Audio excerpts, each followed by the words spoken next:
Portofolio investasi, nilai tukar rupiah, dan pengendalian inflasi menjadi perhatian penting Bank Indonesia dalam mengantisipasi dampak COVID-19 terhadap ekonomi.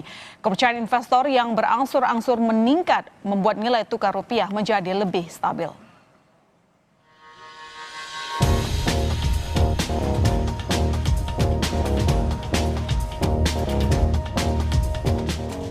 Ada 3 perkembangan penting yang menjadi perhatian Bank Indonesia dalam mengantisipasi dampak COVID-19 terhadap ekonomi. Pertama, portofolio investasi, kedua, nilai tukar rupiah, dan 3, pengendalian inflasi. Kita ulas perhatian pertama, yaitu tentang portofolio. Secara bertahap, confident terhadap Indonesia, khususnya dalam investasi portfolio, fixed income, yaitu dalam SBN, itu terus berangsur-angsur mengalami kenaikan. Hal itu didorong oleh menariknya imbal hasil surat berharga negara. Selisih imbal hasil alias yield spread antara SBN dan US Treasury bertenor 10 tahun mencapai 7,1% atau 713 basis point.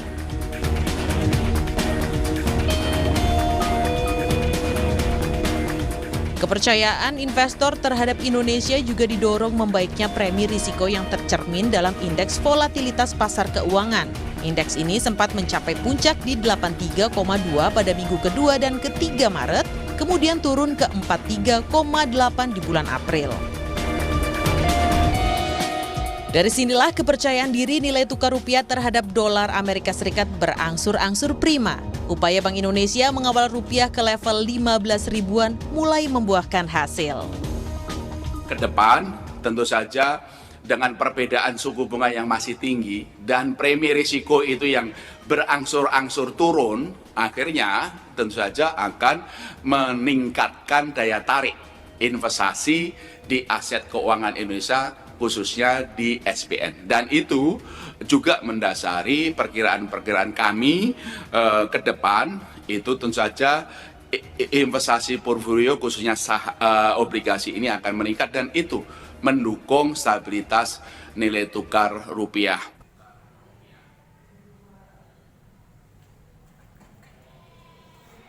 Indonesia mengatakan selisih imbal hasil antara SBN dan US Treasury bertenor 10 tahun mencapai 7,1% atau 713 basis point yang didorong dengan membaiknya premi resiko yang tercermin dalam indeks volatilitas pasar keuangan. Indeks ini sempat mencapai puncak di 83,2 pada minggu kedua dan ketiga Maret, kemudian turun ke 43,8 di bulan April. Mengapa indeks investasi pada masa COVID-19 meningkat? Ya, alasannya adalah saat pandemi COVID-19 ini kondisi pasar memang lesu sehingga membuat perekonomian Indonesia sangat lemah. Jadi kondisi ini tak dipungkiri mempengaruhi pasar modal Indonesia, di mana harga-harga saham menjadi anjlok dan harga saham menjadi sangat murah. Nah, saat pandemi ini tentu menjadi peluang emas untuk kita untuk memulai saham investasi. Oh, berarti saham-saham sekarang ini lagi murah ya? Iya. Berarti ini kesempatan emas untuk memulai investasi. Ya. Yang memang benar, mulai investasi saham di saat harga saham anjlok atau murah yang menjadi kesempatan bagus untuk kita. Oleh sebab itu, kita mesti sedikit lebih irit dalam menggunakan uang demi kita memulai investasi saham yang tentunya akan bermanfaat untuk kita di masa yang akan datang. Oh, berarti ini termasuk salah satu investor berinvestasi di COVID-19 ini ya? Iya betul, karena ini memang peluang yang sangat besar untuk mereka memulai investasi. Tentang selisih imbal hasil antara SBN dan US Treasury yang bertenor 10 tahun itu bagaimana? Kalau SBN kita itu selisihnya 4,6%, itu lebih besar dari negara-negara lain seperti Meksiko, India, dan negara-negara Asia lainnya. Ini menjadi aliran masuk kita, modal asing terus naik. Menurut catatan DI, aliran masuk modal asing berawal sejak 13 April sampai 20 April 2020 sebanyak 4,37 triliun rupiah, sedangkan menurut capital flow dari pasar SBN dan pasar domestik sebanyak 1,57 triliun rupiah pada periode tersebut. Oh, berarti ini keuntungan perekonomian Indonesia ya? Perhatian kedua Bank Indonesia adalah pergerakan rupiah yang dipengaruhi fundamental dan teknikal. Nilai tukar rupiah masih undervalued mempertimbangkan faktor fundamental. Di antaranya inflasi rendah dan terkendali di 3% plus minus 1%.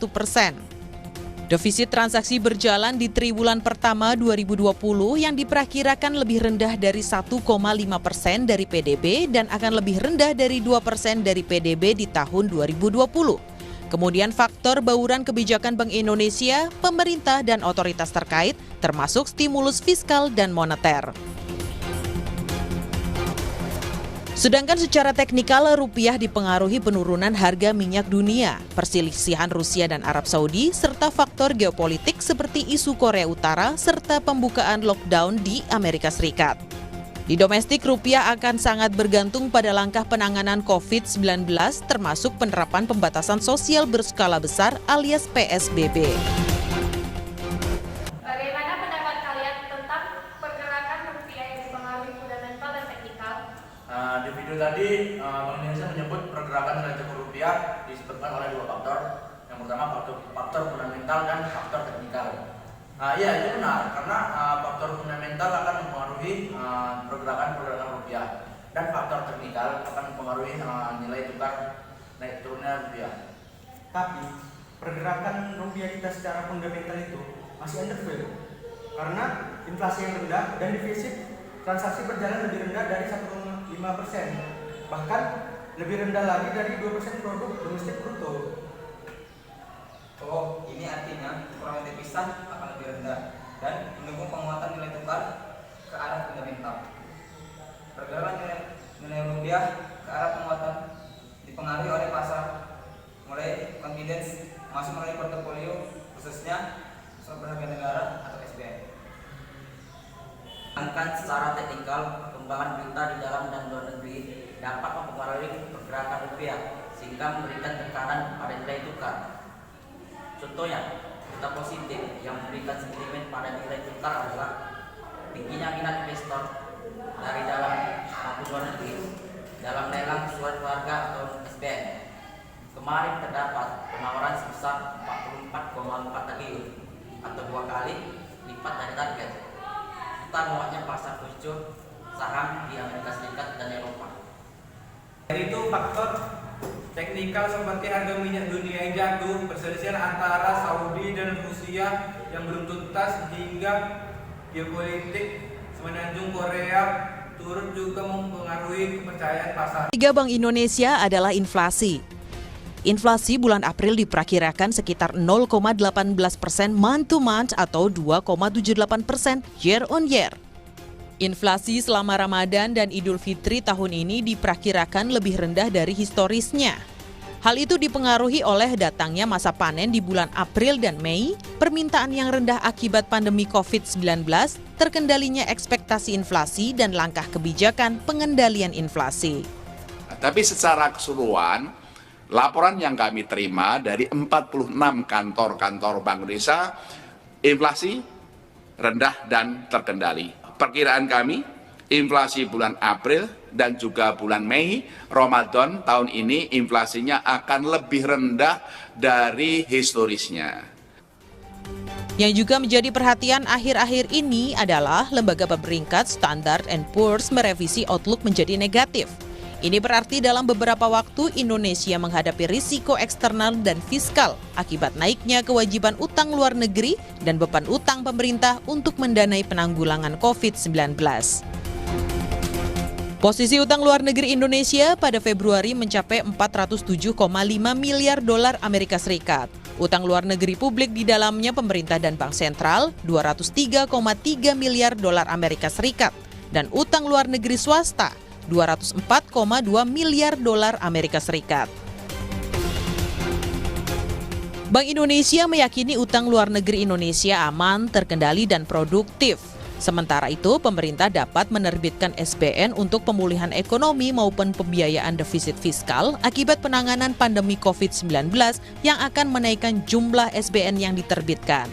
Namun outflow SBN pada tahun ini telah menurunkan kepemilikan asing dari sekitar 40% menjadi 32%. Di sisi lain, kepemilikan SBN oleh Bank Indonesia meningkat.